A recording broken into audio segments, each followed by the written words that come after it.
In this recording, we are going to look at order of operations. When we are working with order of operations, we want to use a specific order to simplify expressions. So we use order of operations to simplify expressions.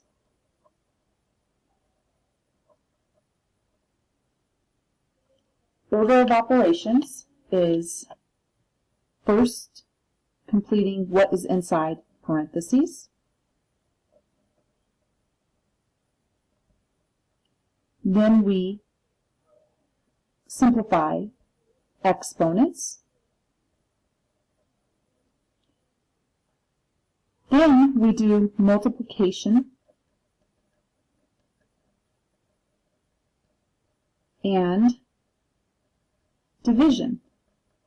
Now what's important about this is that we do what comes first from left to right.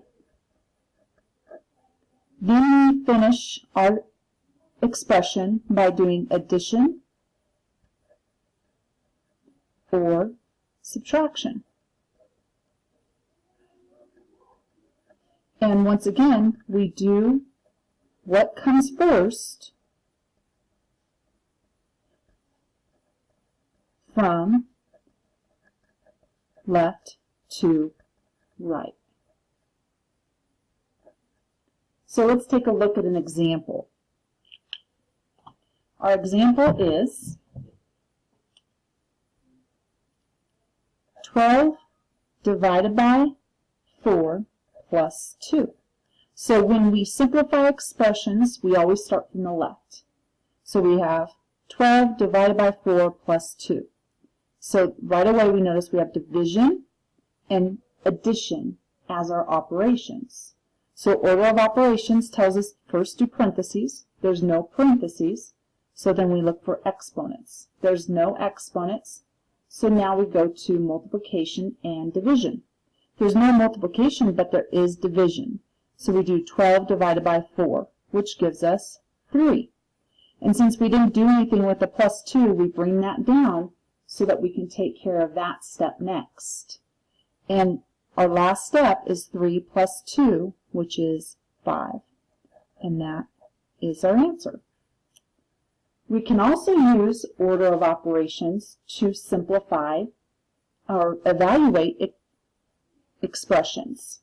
So let's take a look at what that may be like when you do problems where you have to evaluate. So when we evaluate, remember that we are finding the value of the expression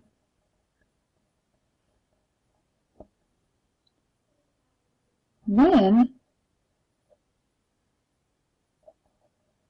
the value of the variables are known.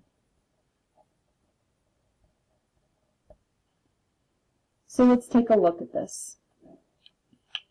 Example, I have 4 times a plus 2b. And I'm going to evaluate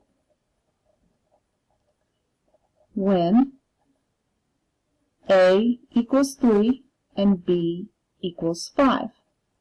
To evaluate, we're going to substitute the value of 3 and 5 into a and b, and then simplify with order of operations. So I have 4 times 3 plus 2 times 5. Notice I put the 3 in for the a, and I put the 5 in for the b. Now we need to use order of operations to simplify this. So let me make some more room for a problem here. Okay. So remember, order of operations tells us to first work inside the parentheses. So for this problem, we're going to do the parentheses first. So we have 4 times, and we still have a parentheses, we have 3 plus 2 times 5. When we're working inside the parentheses, we have to use order of operations again. So the first thing we need to do is multiply the 2 and the 5. So we have 3 plus 10. We're still working inside our parentheses. So here we did parentheses and multiplication for the first step. Now we're going to work inside the parentheses and do our addition.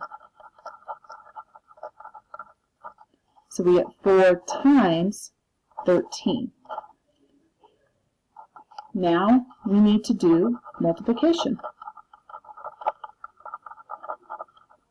4 times 13 is 52. And that is our answer to this evaluation problem. If you have any questions about order of operations or evaluating expressions, please send a email, give me a phone call, or come to my office hours.